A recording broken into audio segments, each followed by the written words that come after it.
Mate, well, here we are. Cool. Nice one for coming down, Oh, bud. we're starting. Yeah, All just right. for the start. Mate, nice one for coming down, bud. Thanks for having us, bro. Really appreciate it, mate. And obviously, you brought the full power cacao and we've just had some. Aye. And now I just want to chill out. Should have a little nap. Yeah. It's a little spoon, a little man spoon. Right, 2 hours later. Right, we're ready for that. Ready now. Mate, we've relaxed. We've connected. Had a cuddle. Oh, class. Mate, it's dead weird, like, because obviously a mutual friend of ours tagged you in the post that I put up the other day about getting people with interesting stories and stuff to come on the podcast. Yeah. And somebody tagged you in it. And it was quite weird because when I looked at the name, I was like, I swear that was the guy off Dragon's Den. And then went back onto the episode. I was like, Cacao Dragon's Den. And it was you. And I was like, oh my God, this is sick. Like, and obviously watched that and I was, obviously, is it free invested in you? 3, yeah. Mint. 5 of them wanted to. Amazing. So we'll go back to the start then, or before that. So tell me, where did you grow up? Like, what did little Liam look like growing up? A little shit. Touche.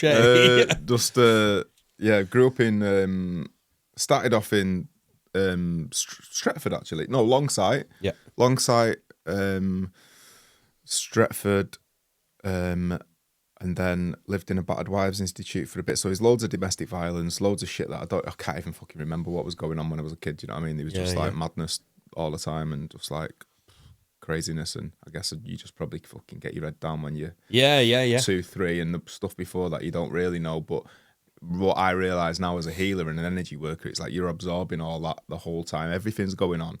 It's like even in the womb, man. Like that's when you're the most receptive. So whatever you've got going on when you're carrying your baby's getting that injected into him the whole time. So it's like, oh, I'm gonna sort myself out when the baby comes. The baby's come. It's inside you. Do you know what I mean? Yeah, and everyone around you, make sure everyone's sweet. So it was all, the whole thing, the whole like traumas that you don't even know about, and then grew up in Wivenshaw, and it was just like, I was just in trouble. I was like a naughty kid, but also like, class clown, like entertained everybody. That was kind of almost like my stage in a way, because I was a bit of a performer. So it was like just make everyone laugh, like, tear the teachers up. It was like just an interesting way of, and it is a training in a way for what I'm doing now, because I stand in front of a lot of people and I hold.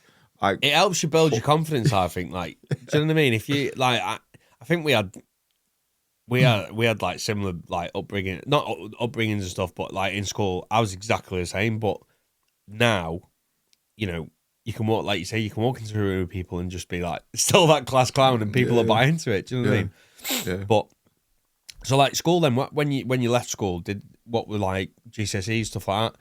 What did you finish school? Did you want to? Obviously, did you see yourself doing this, or no? Did you go on a different bit of a path? No, I thought I didn't know what I kind of either wanted to play football in America, or I guess be an actor, because it was like for where we grew up, if you was either a footballer, drug dealer, or like you wanted to be famous and get girls and have money. Do you know what I mean? Yeah. And it's actually probably the worst profession that can guarantee you that if you actually started working in money and learn about money, rather than like, this will get me money, it's like, learn about money. That's what they don't teach you in school. So of course. Everybody wants to be rich. If you say you don't want to be rich, you're lying, because if you go deep enough within you, your natural state is to be wealthy, is to be abundant, is to be rich, and that's what everybody wants, because who doesn't want to go, oh, couldn't give a fuck about my bills, they're sorted. That's all taken care of. Do you know what I mean? It frees you up, and that's been a big journey of mine in the last sort of 3 years, is like really stepping into that, especially in the spiritual kind of world, and coming from poverty, coming from that poverty consciousness, coming from that working class chip on your shoulder about the fucking government, and nothing's anyone's fault other than your own fault. You know what I mean? You're blaming anyone else. These other people succeeding and thriving in exactly the same situation you had. So just change your story, man. You just got to put the work in, don't you? Yeah. You don't get anywhere by moaning all day, every day. No. Just it's like, actually, it's an exciting. How do I get around this? It? Yeah. It's like, be creative. People with all professions of creativity within them. Do you know what I mean? You don't have to be a painter or a sculptor or an architect. It's like you can be a chef and be creative. You can be a businessman and be creative. You can be an accountant and be creative. Do you know what I mean? Yeah. You're working things out and doing new ways of doing stuff. So yeah, it's like exciting. 100%. So like, where did that switch then from that lad? Not that you're still not a class clown, but where did that switch from, you know, hanging around, you know, being a bit of a dick? Where did it turn around to go, right, okay, well, I want to go on this journey now? And obviously, where did you first see the cacao stuff, and where did that sort of come about? So I think the journey started when I got arrested with a load of pills on me, and then I thought I was going to go to prison. They searched my house, they found a shitload of pills. Yeah. And I was like, fuck, I'm going to fucking sort myself out. And my mum died a couple of years before that, so it was like that as well. And my mum dying and kind of when she lived in Manchester, when she lived in Gatley in Manchester and I lived in London, she couldn't see what I was up to. But when she died, I was like, what if she can see what I'm up to now? Do you know what I mean? Yeah, what if? Because I was an atheist then. Yeah. Didn't believe in anything. Thought religion was the root of all evil. I thought money was the root of all evil. All these bullshit stories that you create. Yeah. But then when she died, I was just like, but what? Where? You know, that's the closest person you've ever been to. You've been inside them. Do you know what I mean? Yeah. And it's like, what's? I don't want, if she can see me, I don't want her to see what I'm up to. I want to start changing my life in a positive way. And then it was a big sort of purge, really, of like going through changing yourself, because it's difficult, because you're trying to like, well, who am I? What should I be doing? How do we become a better person? Like, and it was just kind of going on that journey. And then the getting arrested and starting the 12 steps of recovery, like, was kind of, it was like, right, now you need to sort your shit out. And then the whole journey began. And what I'm doing now, I now realize, as like a teacher and someone who holds these ceremonies, I run trainings, I run yoga retreats, and people look up to me, and it's like, all that was the training for this. Do you know what I mean? For me to go through all those things was how I developed as a human being. And I think that's what a lot of people kind of connect with, because it's like, I wasn't born in a spiritual community. I wasn't born knowing about anything to do with this. Never heard of yoga when I was a kid. Nobody I knew did yoga. Nobody I knew was on a spiritual path. Like, nobody I knew had ever talked about chakras or energy. Do you know what I mean? It was like football, xenophobic, racist, homophobic, sexist. Go out on the piss. Like, it was just being around that. That's what I grew up in. Violence. Do you know what I mean? Violence everywhere. Edginess. Wherever you were out, it was fights. Like, your mates, we always fighting, not with each other, but do you know what I mean? Mate. And then we found ecstasy and we started cuddling each other. I'm cuddling lads that we were beating up a few weeks ago. Come here, lads. So, forget about that. It's all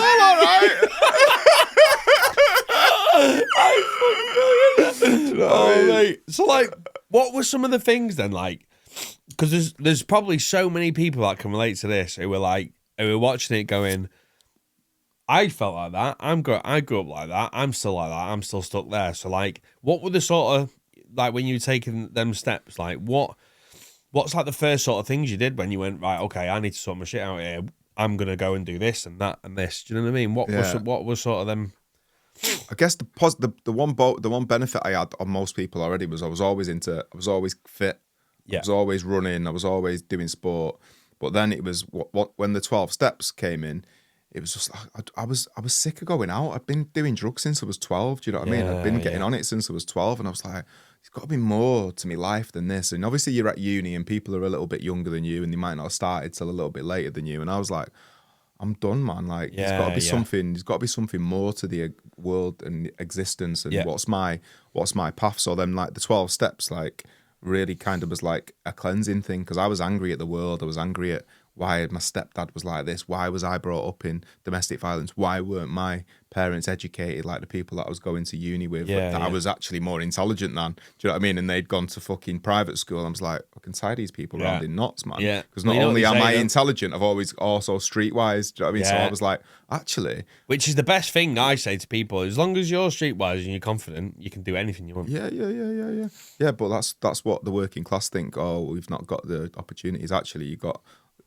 we live in the Western world, you've got every opportunity. And even in the other, in India, in other worlds, there's people in slums who become billionaires. Yeah. You know what I mean? There's people in slums who become like world-renowned poets, artists. It's just stepping out of your limitations. It's just not the normal path. Yeah. People say, oh, well, it's a stupid thing to do that. But it's just because they haven't done it. Or it's not the, you know, go to school. I've put A to C on my GCSE since I left school, and I could smell fudge. Do you know what I mean? Yeah. But it's mad, like, and anyone that knows you, anyone that knows me will tell you, like, I was horrendous in school, and I was always like, you know, you sat in algebra, and I literally just sit there and tell the teacher, like, why the fuck am I doing What this? is this? Like, Yeah, exactly. if I'm gonna do algebra for the rest of my life, I don't want to fucking do life. Do you know what I mean? Cut myself. Yeah, I don't want to. But like they say though, don't they, that those who can't teach. Do you know what I mean? Yeah. And it's like when you start looking away and you're like, oh shit. In uni as well. actually. In uni as well, people who are like teaching business, they've got no successful businesses. Yeah, they've never had a business, but this is how you're gonna do it, and it's like, and it's mad, isn't it? Because you speak to so many people, like, I mean, most people that I know who did shit at school, but not shit, but like didn't listen, weren't interested, you know, but were confident, streetwise people. Everyone's smashing it. Yeah. And then it was only the other week I went into Tesco's, and a lad that was in my lessons in school, straight A student, got A's, everything, blitzed everything, went uni. He was working in Tesco's on the fruit and veg team. Do you know what I mean? I just think, wow. Because you don't get any experience at uni. Yeah, it's like you just get experience all the time. Yeah, well, and you know, you get in loads of debt, but you know, I think go to uni if you want to be a doctor or you want to be something like that. But anything else, just start working. Go and get an apprenticeship. Yeah, start learning. If you want to be a businessman, buy something and sell it. Yeah, that's not illegal. Yeah, or start with illegal stuff. That's where I learned a lot of stuff. But get to know numbers. You know, I'm not telling anybody to do that, but it's like it's you know, a lot of principles that I had when I was selling drugs, I'm using in my business now. It's experiences though, isn't it? That build you as a person. Like I think like everything's a lesson. Like whether it is, you know, selling drugs or this, that, and the other, it's teaching you. It might not be the right way, but it's all experiences that you then take away and go, right, okay, I know how to do that. Yeah, my missus's daughter's doing her GCSEs at the moment. Before you can say selling drugs. No. She did get a provisional license the other day. I was like, they're good for cutting up drugs, them, you know. She's like, what? I was like, oh, forget about it. Don't worry about it. No, but she's doing the GCSEs and like, you know, we're just like, just do whatever. There's no pressure. You know, because when I was at school, it's like, if you don't get good marks, your life's over. You're not going to amount to anything. It's the biggest load of fucking bullshit in the world. And then also, like, now, like, people are still asking for your GCSE results on job applications. You know what I mean? As a 40-year-old bloke, it's like, if anyone asked me what my GCSEs were, I'd be like, are you fucking joking? Why don't you get a better question? I'm not even applying for your bullshit job. I can't even spell GCSEs. Oh mate, it's wild. Like, so where did the cacao thing come from? Where did you first? Were you away? Did you find it somewhere in a book? Like, where did you first ever see this? Guatemala. I was in Guatemala for the end of the Mayan calendar on a spiritual pilgrimage. Like, load of synchronized, mad, crazy, like, stuff happened, and I ended up in Guatemala for the end of the Mayan calendar. I started reading loads of books, and all these prophecies were about the end of the Mayan calendar, you know, 21, 12, 12, and Westerners thought it was the end of the world and all that bullshit, and it's like, no, it's just the end of a calendar. It's like every time our calendar ends every year, it's like the other world going, their world's going to end. Like, they think the world's got idiots. It's like, no, it's a calendar, mate. It starts again from the beginning. Do you know what I mean? It's not with Tesco's over here. But their calendars are like 5,600 years old. You know, long. You know what I mean? It's not. They don't just cover one year cycles, which is what's wrong with our society, really, and what's wrong with the political system. Is like, it's a 4-year cycle. It's like, actually, why don't you think about 400-year cycle? Which is better. You know, what about the people who are going to be born in 1,000 years? What's the planet going to look like for them? What are you leaving for, and what interesting facts? So I was in Guatemala on this pilgrimage, also trying to get myself better. I was still like suicidal, and I was over there to do ayahuasca, but at the same time do this pilgrimage, build some earth ships and working. You know, I was done with the UK. I was like, I want to find a home somewhere else in another part of the world, and I was willing to try anything. I was like, right, I'm going to give myself 3 years. If I've not found like purpose or happiness, I'm going to kill myself like 100%, because I wanted to kill myself every day for the last 2 years. I was like, this is not cool, man. I was going to like, group counselling, and there was people there, and they were like, yeah, I felt like this for 36 years. I was like, do you want a knife? I was like, do you want a knife? Fuck that. I was like, I can't feel like this for anymore. I'm done. Like, if I feel like this for another 2 years, I'm out of here, man. Fucking no chance. Like, either sort your shit out or kill yourself. Because you actually, if you don't kill yourself, you're just affecting loads of people's lives with your miserable bastard self. You know what I mean? I was fucking awful. I had friends that I'd met and they were like, I was happy one day and they were like, oh my God, I've never like seen you happy. I was like, why are you my fucking friend then? And they were like, because you're quite interesting. And I was like, all right, but I've not been happy for like 18 months. You've just had one day of me. Oh yeah, but your stories that you tell and, you know, you've still got that little spark. But I just felt dead with everything. Part of me I just felt disgusting. I didn't want to be here.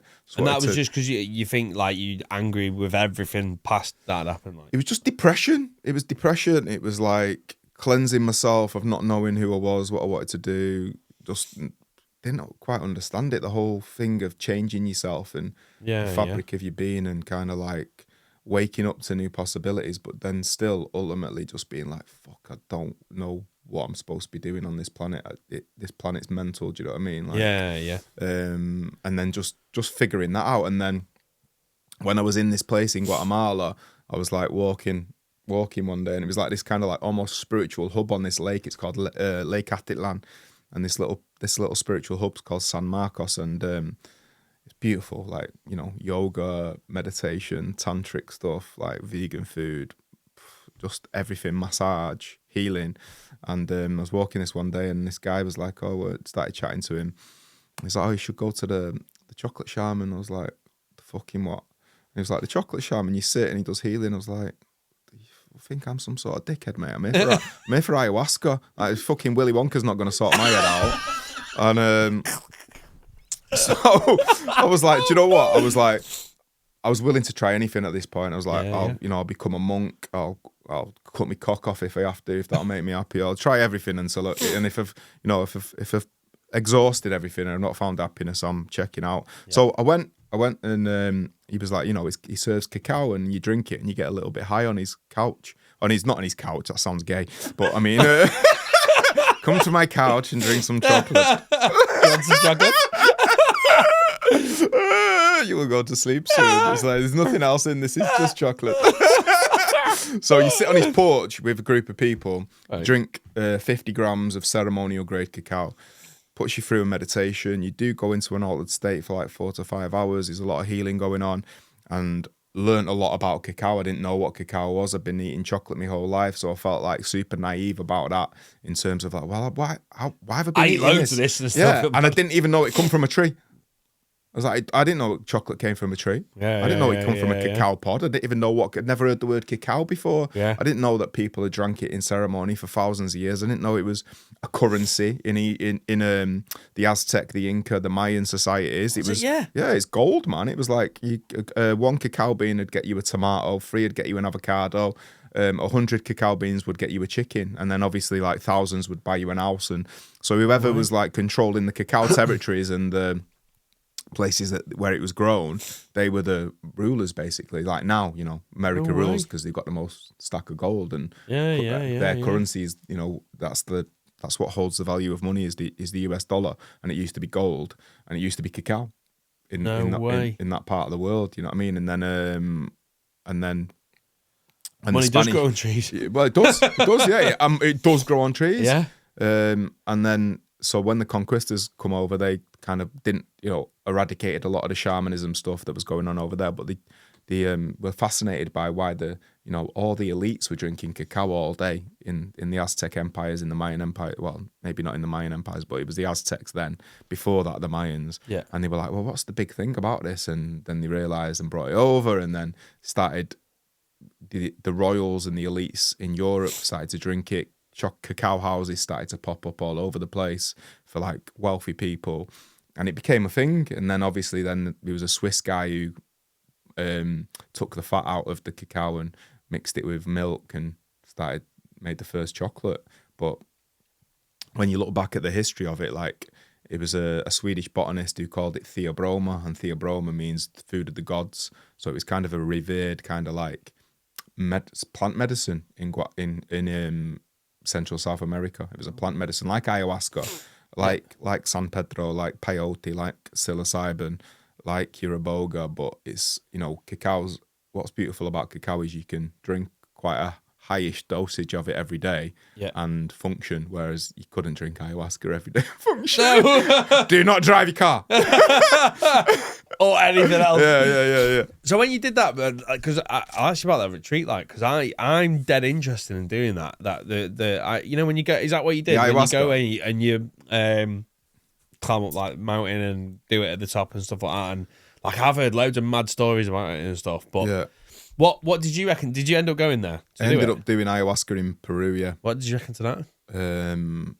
It's grueling, man. It's amazing. But it's it really pushes your psychologically. Yeah. Because it's a massive clearing. It takes you to other dimensions. If you didn't believe in God or afterlife or spirit before it, That's what I say to people who I don't believe in that bullshit. It's like, go and drink ayahuasca, or do you want to smoke DMT? Yeah. And then come out, what do you think now? There's something definitely else. Something else going on. Something else. Yeah. Really, you only have to look up at the sky, don't you? It's like, there's something else going on. Definitely. There's quite a lot of shit going on. Is it psychobilin in like shrooms? Psilocybin. DMT? Psilocybin is in mushrooms, yeah. So even like that, like they used to have that as medicine as well, and like literally give it people as medicine for like antidepressant stuff like that. And that was kind of like whatever is the natural hallucinogenic in that territory, that country. So the pagans, the druids, the Celts would have all used mushrooms, psilocybin, as their kind of healing, journeying, connecting to spirit medicine. Whereas in Africa, it's iboga. In Central America, it's ayahuasca, or it's cacao, or it's San Pedro. North America, like Indians, Native Americans, that's more kind of like peyote. Yeah. And peyote is really, really strong as well. But and you've got other ones like which are all kind of DMT based, which is ayahuasca. You've got DMT, and then you've got like your bufo. Bufo's like another level, man. Like, that's the most powerful one I've ever done. That blew me socks off. And then things like Cambo. But it's like everything. Like when you was a kid and you was taking drugs, you connected to some drugs and you didn't connect to others. Like your mates connected to ones you didn't connect with. Do you know what I mean? It's like everyone's energy, everyone's vibration is different. And for me, it's like just going on. These are all medicines that allow you to connect with who you really are and have the confidence to be who you're supposed to be. So a lot of my creativity was unlocked and unleashed via doing ayahuasca and being confident in it. And because where I was brought up, it's like, you want to do drama, you fucking puff or something. That's the mentality that I was brought up in. You're gonna sing a song, you fucking puffed up. Yeah. Do you know what I mean?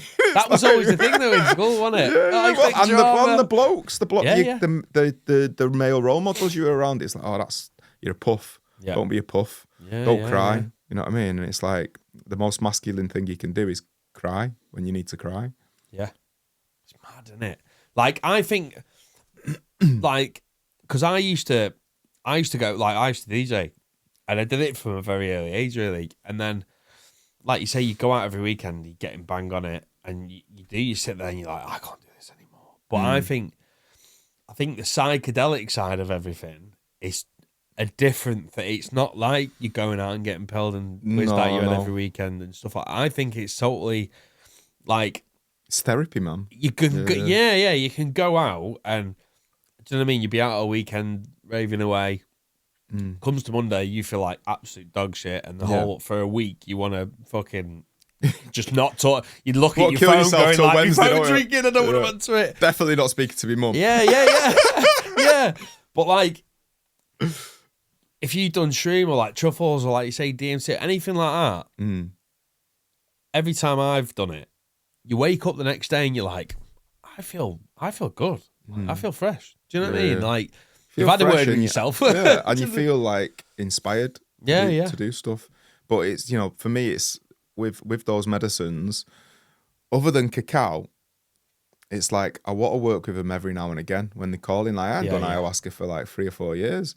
But then there's other people, it's like, you're doing ayahuasca this month. I did it last, I'm doing it again next. It's like, when are you processing? When are you like allowing it to sit in? When are you integrating? When you're moving your life forward in this physical material existence that we're in? You're supposed to be making things happen on this planet. Do you know what I mean? You're here to create. Yeah. That's why you're in the material world. Yeah. And how do you create? You create wealth. You create money. You create abundance. And that's how we measure success on this planet. Is financial a lot of the time. Do you know what I mean? Yeah, it's about having good relationships and being a good person, but ultimately your physical reality and your material manifestations come from the exchange is money. Do you know what I mean? Of course, yeah. And I've always said, like, people say, oh, you just want to be rich, you just want to be rich. I'm like, so do they. So do they, mate. Before we go anywhere else, they all want to be fucking rich. Deep inside them, because that is not in anyone. Yeah. If they're saying that it's not, they're full of shit. Yeah. So sorry to interrupt you. No. I just like to call them dickheads out. It's right though. But I've always said I don't necessarily want to be rich. I just want to buy what I want when I want to buy it, go on all day when I want to go on all day, and I want to sit there every Yeah, but month. how do you make that happen? By being rich? By being rich, yeah. So stop saying I don't. Yeah. It's got to be your vocabulary. Every word you say is a spell. So it's like, I want to be abundant. Why can I not be a billionaire? Yeah. Why can I not be spiritual and be a billionaire? Because me being a billionaire by being spiritual means I'm actually serving a fucking shitload of people. Yeah. If I'm worth a couple of 100,000, I'm not really serving that many people. Yeah. Do you know what I mean? That's the reward for serving more people. And as we move into this new age of, like, you know, I got accepted onto this business course. It was like 10 businesses chosen in Manchester. I was like, fuck, man, I'm going to be weird as fuck. People are going to think I'm mental. Do you know what I mean? And it was like, there was a vegan company. There was a guy who was setting up a bar that was zero alcohol. It was a cocktail bar, but it was sober. It was all, I was like, fuck, man. There was like 8 out of the 10 businesses that were like on the level of like, different, like what I'm into. Do you know what I mean? And I was like, wow, I thought it was going to be super corporate. People were going to go. People still thought I was mad, like, but I thought it was going to be suited and like normal shit, like in offices, but it wasn't. And that's the new way of doing things. And you know, there's people in the spiritual community who are like, oh, you shouldn't be making money from doing it. It's like, what? Why? That's just because they've got no money then. Yeah, probably. Yeah, that's what it is. But that's my big thing at the moment is to shift this perspective of abundance. It's like we should all be abundant, and there's enough for everybody. Yeah. You're not.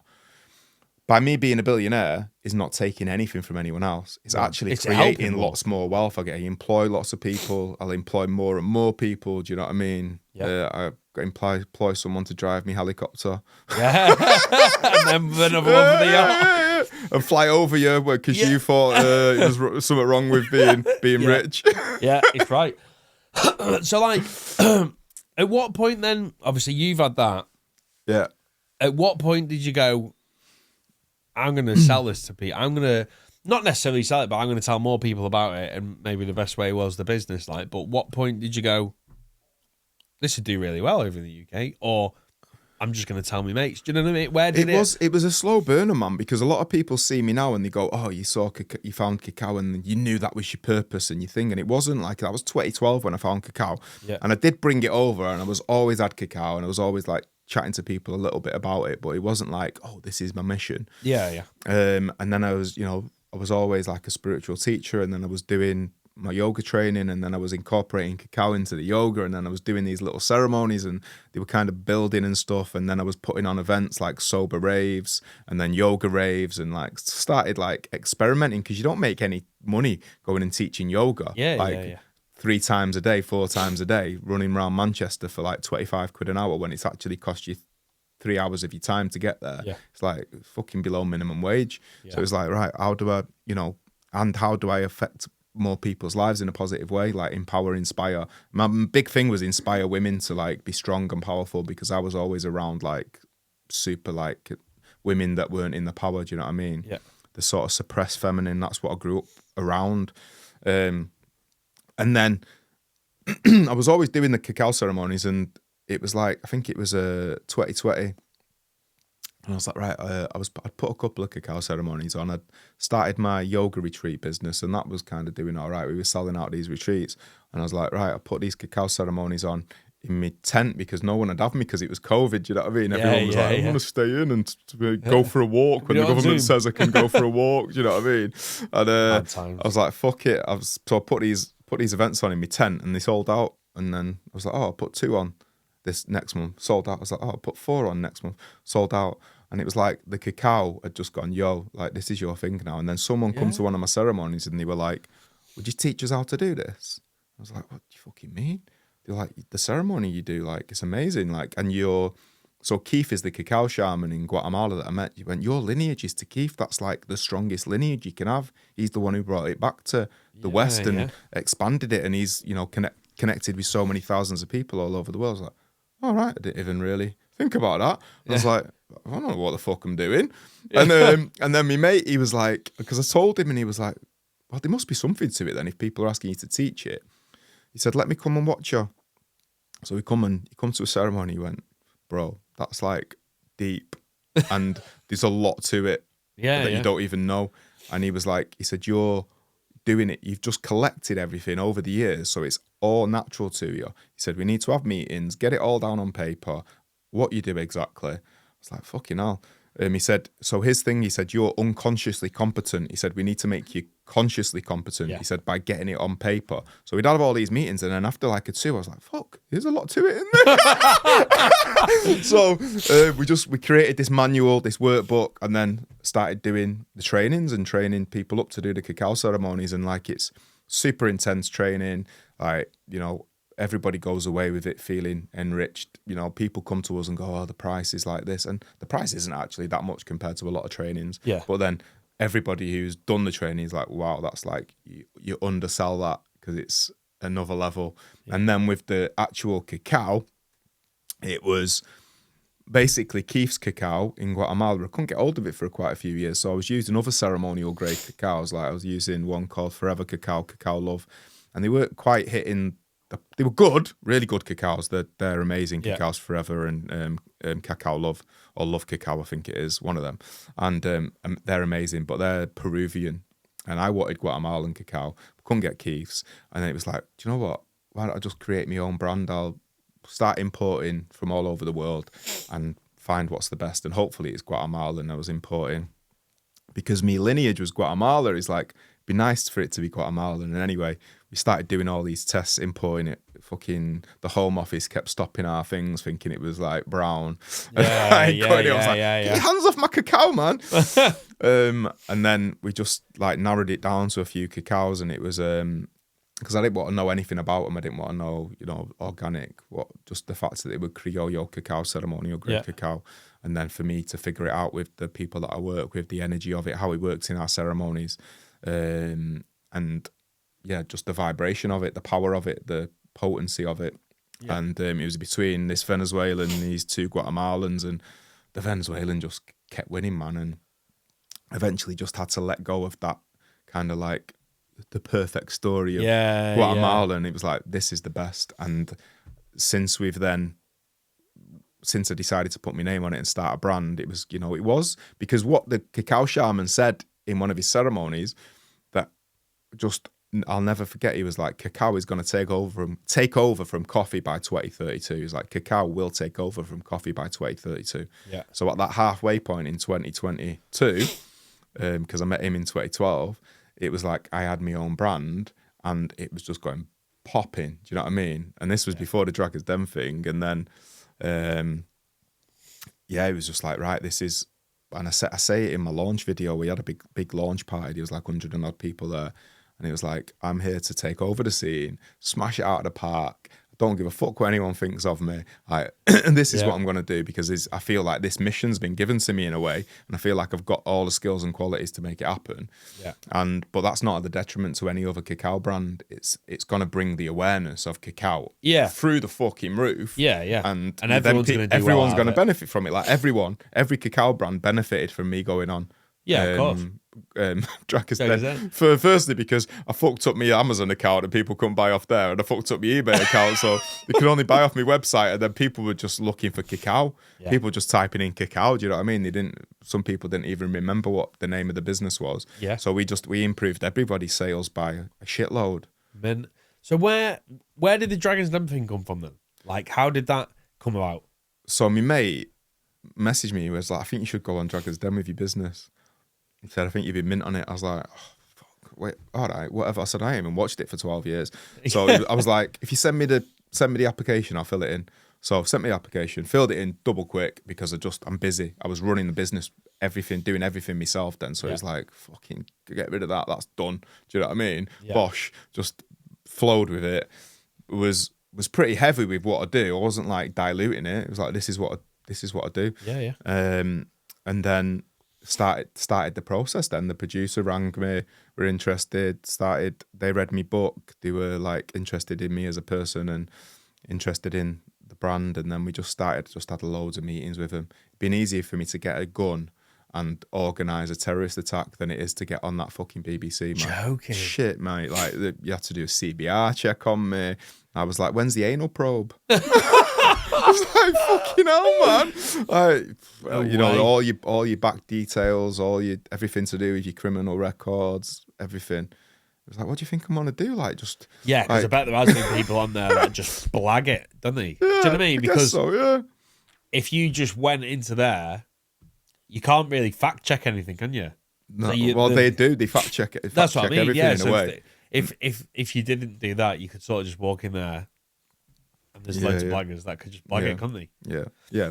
And you know, there's some people who go on there who've got amazing businesses, but they're shit presenters. They've got, you know, or it's you've got to have the full package. It's the whole thing, innit? That's what the Dragons were like. Like Tuka Solomon, I don't think they didn't show it on the episode, but he was just like, he went, you could have come in here with anything. I would have wanted to invest in you. Wouldn't have mattered what you was selling. I said, I want to invest in you. People buy from people, don't they? Yeah, and that was the thing. And but yeah, like some people have said, oh, you should have said this when you was in there. You should have said that. I was like, how the fuck do you know I didn't say that? I was in there for 2 hours. You saw 15 minutes of my pitch. You saw 15 minutes of my fucking pitch, and you're telling me that I should have talked about the farmers who grow my cacao. How the fuck do you know that I didn't?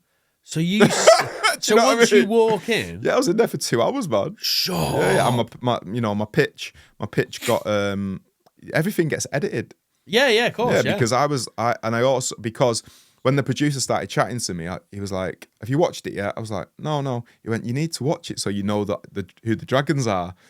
I was like, "Yeah, but it's the tall one, isn't it?" And he was like, and the Scottish one. He went, "No, the Scottish one's not there anymore." I went, "What about the little like Iranian guy, Theo?" He went, "No, he's not there." He went, "But there's another kind of one who looks a bit like him." I was like, "All right." I went, and then he rang me up a few weeks later. "Have you watched it?" I was like, "No." I was like, "Fucking, I better watch this." So I got it on my laptop, put iPlayer on, started watching it. I was like, "Where the fuck is Duncan, man? Like, Duncan's not even here. Duncan's gone." And Deborah, I was like, "Oh, remember that little Deborah one?" And then obviously Peter, and then was super impressed by Stephen Bartlett. I was like, "Wow, this guy's like on it, man." He's and on then that started level, listening to his podcasts, and he's like, good heart, like really positive human being. And Sarah as well, like being from the north as well. It's That's like I just Geordie love one, that the Geordie one. Yeah, she sounds. I love Geordies. I lived in Newcastle for a little bit. And so I started watching it, and I was just like watching the mistakes that people made. I was like, how can you make that mistake, man? Like you've this probably means more to you than it does to me. Because I was just like, I'm gonna go in there, like you've given them an amazing opportunity. I'm gonna show you it, and like if you don't want to invest, I'm still gonna fucking smash it out of the park, regardless of whether I've got Dragons with me or not. I know where I'm going, so it's like you'll come on a journey with me or not. Do you know what I mean? Because I am a rocket. Yeah. So I was confident. I was confident with that. Do you know what I mean? So it was like I went in there, and I and I basically had the mindset of like, you're in my cacao ceremony, you're in my interview, so I'm interviewing you really. It's like, what are you going to bring to it? And just went in there with that confidence. And then the only bit that I was a little bit nervous about was the initial pitch, because you script it with the BBC, so it's like you can't have this, and it's a scripted piece, so you got to memorize the whole thing. It like can't be any more than 3 minutes. So that was the only bit I was a bit nervous about. It's like I kind of had it verbatim, and I pushed a few things in that I wasn't supposed to. Just like, and they edited them out. Yeah. There was stuff like about coffee. You can't, like compare things to other things without it being like 100% fact checked. I mean, what fact checkers are like. Fucking, I haven't got a clue about anything. Yeah. So I then saw the mistakes that people made on their pitch, and when they fucked up, and that they went to bits, and then it's like as soon as you put a bit of pressure on, that's when people just crumble. And then it's the zoom in, don't it? And then the Dragon's like, oh fuck, So I was like, I'm not having that. That's not going to happen. So if I fuck up my pitch, I'm going to say, bastard, swat, bastard, fuck! Yeah, because they can't put that in. So they're going to cut it, and then I'm going to go, compose myself. Is that what you did as well? I went, fuck, shit, bastard! And then I went, right, where was I? Boom. Then went back at it, and they were all like, what the fuck is going on? I was like, they can't put that in. That's fucking brilliant. But that was just learning from other people's mistakes. It was like, I don't want people to like go, oh, he's not, you know what I mean? It's like, nah. Oh, that's class. Because after that, I was like, this is my room. They didn't show the fact we did a cacao ceremony with the dragons. We had them in. I was playing my harmonium. My missus was healing them. There was like loads going on. Because we wanted to do like a full blast on them, and they were like, no, you can't do that. It's an experience, isn't it? Like, you're not selling a product, you're selling an experience. Like, yeah, the whole shebang and the whole like full power movement. It's like, our thing is to get people operating at the best version of themselves, you know, to fulfill their potential. That's why we're here. Do you know what I mean? It's like failure is not fulfilling your potential while you was alive, or you know, being successful in the things you were supposed to be successful at. Yeah, of course. So like when you finished there, then, like what sort of happened? Right, obviously all of them jumped on it, and like how. I don't even go into it loads, but like how involved has everyone been since you finished it? Sort of, you know what I mean? Mate, it's like tumbleweeds when you finish. It's like, because you obviously like you're in there and you're related, and then you come out and like all the producers are like, oh my god, that's gonna go down in history as one of the best ever pitches, like best ever episodes. I was like, all right, I thought I smashed it, but yeah, whatever. Yeah. And then you're interviewing you're getting emotional. It's like you fucking won the FA Cup or something, and then you leave and it's like you have a celebration with your mates, and then you're like, oh, what's gonna happen now? And it's like tumbleweeds. Nothing. You're like, it's been a week. No one's met. It's been 2 weeks. Oh, it's been a month. Why haven't I heard anything? The BBC, can you just fill this form? I've not. Well, okay, and you're trying to keep cool. He's like, okay, right, whatever. And then a few months later, I think it was like 3 months later, BBC was like, how come you've ignored Gary Neville's email? I went, what? He sent you an email like the day after. I was like, I don't fucking get his email off him. And so we went through this thing for like another 2 weeks of actually getting this email. So Gary was the only one who'd reached out straight after the show. Right. Because obviously he's a mank and he'd not done it before. And he was basically saying, you know, if you want to come meet up, and well done. It was great. And then we started a little email thing, and he was saying, he thought I was going to fuck him off because he was United. You know, he was United. He was like, when you were City, he was like, oh, he's not going to let me invest in him now. And so I was Gary Neville thinking like that. You know, you Gary Neville, like, and then he went, and then something else happened, and then you went to somebody. He went, oh, I'm not in again. He went, I thought I was in, and then you said something. I thought I was out, and then he's like, I was having this ping pong thing in his head. So it was like. Yeah, it's cool to just know he's, you know what I mean? He's still got thoughts like that, whereas you think a lot of people just person, like, oh, he's absolutely beautiful human being. Love him. He's busy, man. I don't know how he does everything that he does. I think there must be 2 of him.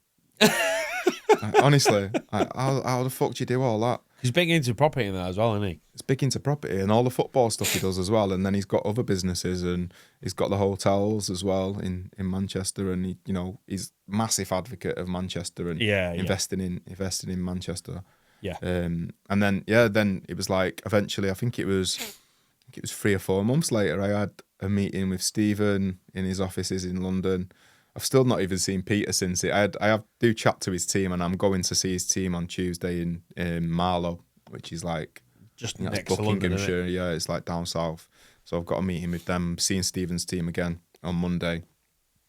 But it was like 8 months after that they air the show. So it's like you've won the FA Cup, and then you're like, you can't tell anybody you've won the FA Cup. And you've got to wait 8 months until you can tell people that you won the FA Cup. Way. You know what I mean? Yeah, because you've got to sign an NDA as well. You can't tell anyone. You do tell a few people, but it's like, people who work for my business had to know. Yeah. It's like, we might do 5,000. They've said to us, we might do 5,000 sales the night of the show. We did fucking... Don't let the website crash. We did 12,000. We did and then just kept going for like a week. It was like, and then I did the BBC, and we did another about 4,000 just off me being on the BBC News for 15 minutes. It's mental, 10 minutes innit? with Gary. It was like, boom, just it shot up. It's crazy, innit? I was speaking to someone the other day about, so they make like hunting knives in down south, and we were with a customer the other day. And it was 3 old boys who'd done it for years and years and years, like ex-Special Forces lads. And they'd made like these hunting knives for years and years when they come out just as like a laugh thing. But they'd sold a few on the website. And basically, Vinnie Jones lived round the corner from where they were.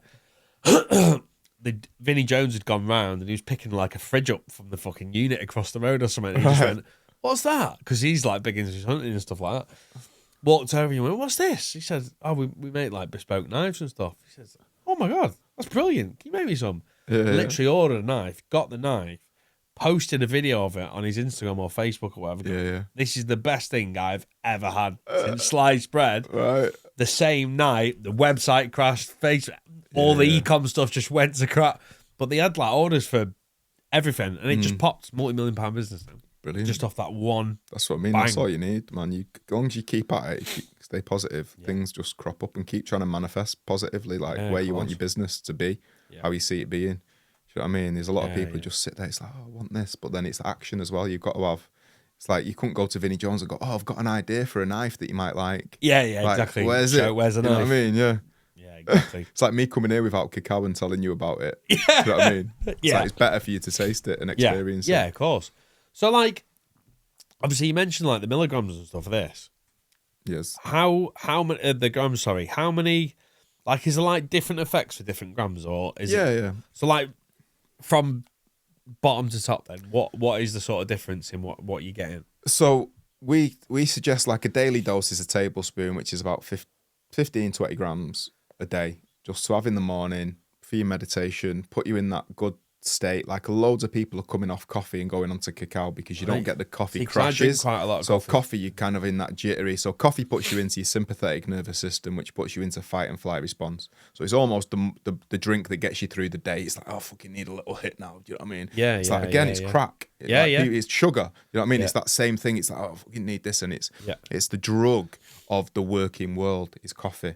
Yeah. Whereas cacao taps you into your parasympathetic nervous system, stimulates you, but it allows you to be calm, creative, and inspired as well, but not in a like frantic like way. A jittery way. So it's like this. It's not in your fight and flight response. So coffee's like swimming in a sea of razor blades, and cacao's like floating on a cloud and being given a cuddle at the same time. Do you know what I mean? It's like you've got this nice little vibe with you all day, whereas coffee's almost like, yo, fucking need to do something right on it. Cacao's like, what should we do now? Should we do something nice? Do you know what I mean? Like even at work, whatever you're doing, like people have said to me, like it's totally changed their office environment, the way they are in the office. Like it only takes a few days for them to come off coffee. They went, I'm done with coffee now. I feel amazing because you're still getting the stimulation, but you're getting, rather than like a steep drop, it's just a gradual but you still feel that nice feeling. And then like some people might have another one in the afternoon, but then for like a ceremonial dose, if you want to like walk in nature or you're going to go dancing or you want to go out and you don't want to drink, have 50 grams of cacao, you'd be vibing, man. I use it to stay up. If I'm going to stay up all night, I'd drink a 50 grams and then like 5 hours later, if I still need to be up, I'm like, I'll drink another 50 grams. And is it just like you say, you've just had a coffee? Like, no, because coffee makes me jittery. Yeah. It's stimulation, but it's but when we do it in a ceremony, it's a healing medicine, so it's to release a lot of people. So people come to our ceremonies, it's just like, if you came in there, you'd be like, what the fuck is going on? These people crying, these people wailing, people getting, these people laughing, you know what I mean? These people like hitting the floor. It's like a real release, because it's just like people suppress so much and push stuff down, and like we sit them in this really well-held environment, which is like, yo man, get rid of all your bullshit, get rid of all the things that are holding you back, and create space for greatness, create space for what you're supposed to be doing in life. Do you know what I mean? Because loads of people have got things holding them. Oh, this happened to me and that happened to me. It's like, well, if it did, and you're thinking about it like that, it's still happening now. That happened 20 years ago. Should we let that shit go and like crack on? Go, that happened for a reason. I can now support, inspire, empower other people that might potentially be going through something similar, because I've got a relatable story and I've turned my life around and I'm smashing it out of the park. Yeah. That's ace, man. So the ceremonies are like, my ceremonies are I'm going to come next to the next level, one. man. Come. The next one's in. Booked already. No, 14th of July. We've only just put the tickets on sale yesterday, so we've sold quite a few. It's at the Bowden Rooms in in Cheshire. Bowden Room. Bowden Rooms in Bowden. I'm sure I've DJed there. Is it a club? Possibly. It's like a big hall thing, but they have like weddings and shit, and they have events on there and music things. But yeah, it's a nice little space. Why? It's big. We had like you know, we filled it, man. It was right. The last ceremony we did in Manchester was rammed.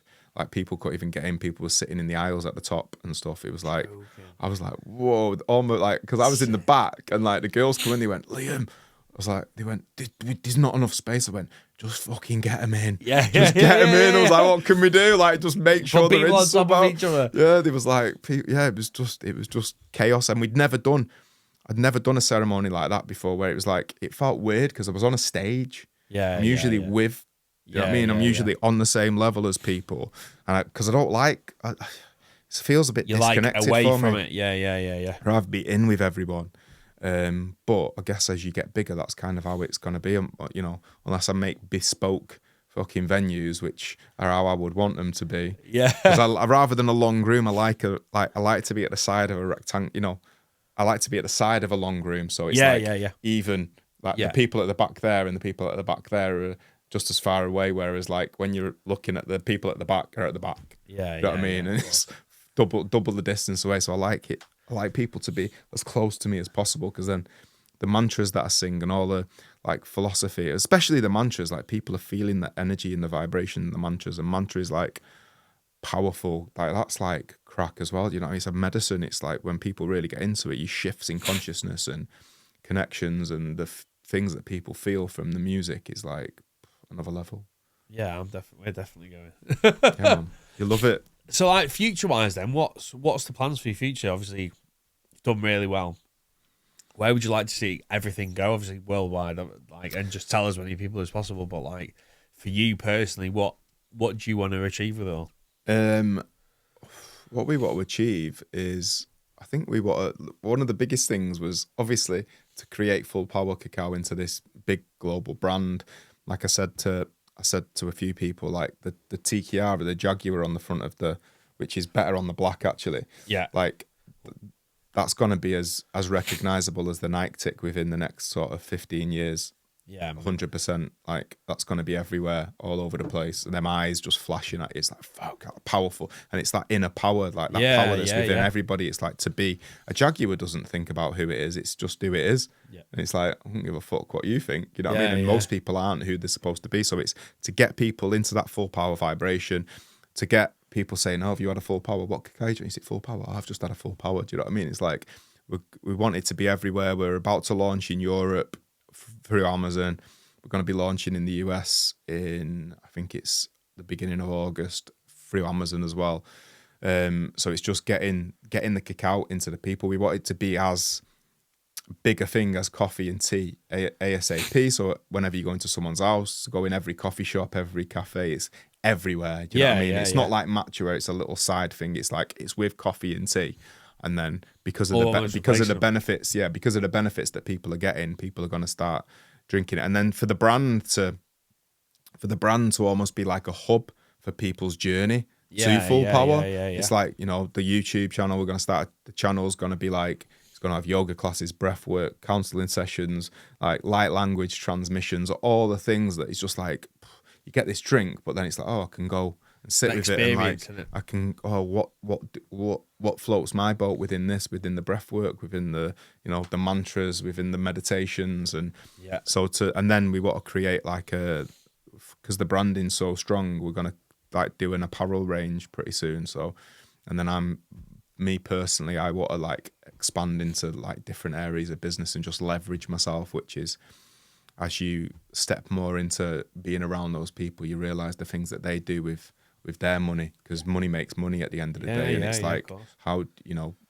maximize what your money's doing all the time, get money to work for you.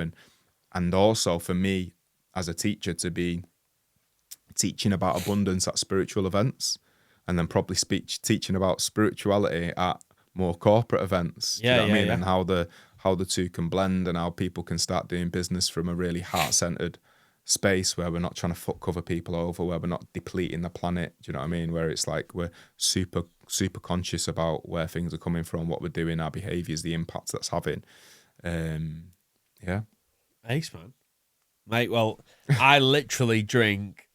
How much coffee and Monster do I drink a day? Honestly, you're like... Oh, fucking hell. I literally wake up... I've got to have an heart attack like, in 20 years, yeah. Straight away. Yeah. Like, can't start my day. So, I'm going to try it. I'll give you a fat bag to start playing with. It's just to make... Like, some people are like, oh, I can't be asked making it. It's like, well, can you be asked about your health? Yeah. So, how do you make it? So just put a tablespoon per person in a pan, or if you'd like going, I'll have a couple. Do you know what I mean? Yeah. Some days I'm like, I'll have 3, but one day, most of the time, it's like 1 tablespoon per person. Melt it with a little bit of plant milk or water, so you kind of like you would a gravy, like a roux. Yeah. You know what I mean? So you just make it nice and smooth before you put the rest of your liquid in. Put the rest of your liquid in, and then there's loads of recipes on the website. It's like salted caramel, lemon drizzle, orange fire, like ginger ones, turmeric, whatever flavors you want. But salted caramel is the one that we use like at our events and when we do stores, when we're putting it out there, because it's the most palatable. So it's a little bit of agave, coconut sugar, and a pinch of Himalayan salt or Celtic sea salt. Yeah. That's like banging. That's pretty much what you had today. Right, okay. Which one was that? The salted caramel? Salted caramel, yeah, right, yeah. Okay. Yeah, everyone loves salted caramel. Yeah, of course. Like people say, it's not ceremonial great. It's not ceremonial if you're adding other things to it. It's like I went to the cacao shaman dickhead. He had a fucking tray of condiments that you could put in it. That you could put in it. You know what I mean? It's like he's the cacao shaman. Like who the fuck are you? It's gonna be good for me only if I struggle to drink it. It tastes like shit. Yeah. This is good for me. Yeah. Fuck off. You know what I mean? No, it can be nice for you as long as you're getting the cacao in your system. Yeah, you don't want to be putting nasty sugars in, and you know, some people like it bitter. But I'll tell you one thing: my brand would not be operating at 10% of where it is now if I'd have made it taste bitter, because people cannot handle it. It's like not in people's palates. Salt and sweet hits all the little spots. Do you know what I mean? The nuances of most people's palates. Like I'll do an event for 4,000 people, and I'll get 1 or 2 people saying I don't like it sweet. I'm like, right, well I can make you a bitter one, but I'm not gonna make my big pot for you. Yeah, do you know what I mean? Like, because then that's where people fuck up. It's like they're trying to accommodate to everybody. It's like all my research, all the chocolate shops that I went into. What's the best seller? Salted caramel. A 5-to-1. Salted caramel, salted caramel, salted caramel. Yeah. Yeah. But, you know, people can make it how they want. People are like, what do I do with it when I get it home? I was like, do what the fuck you want with it? Make a house out of it. You know what I mean? I can't, you know, you don't have to do what we do. But this is our advice. But we're not like, you must do this. Yeah. It's like, this is our advice. Do what you want with it. Like, you know, put it in your hair.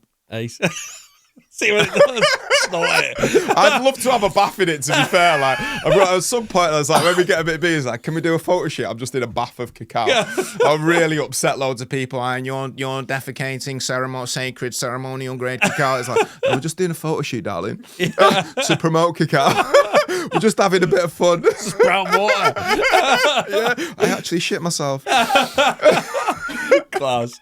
Mate, well, listen, I wish you the best of luck with everything. Nice one. You too. We'll go to that ceremony, and mate. Super. Lots of love, man. Have a good one, bro. Cheers for coming home, man. Yeah, man. Happy days. Sweet.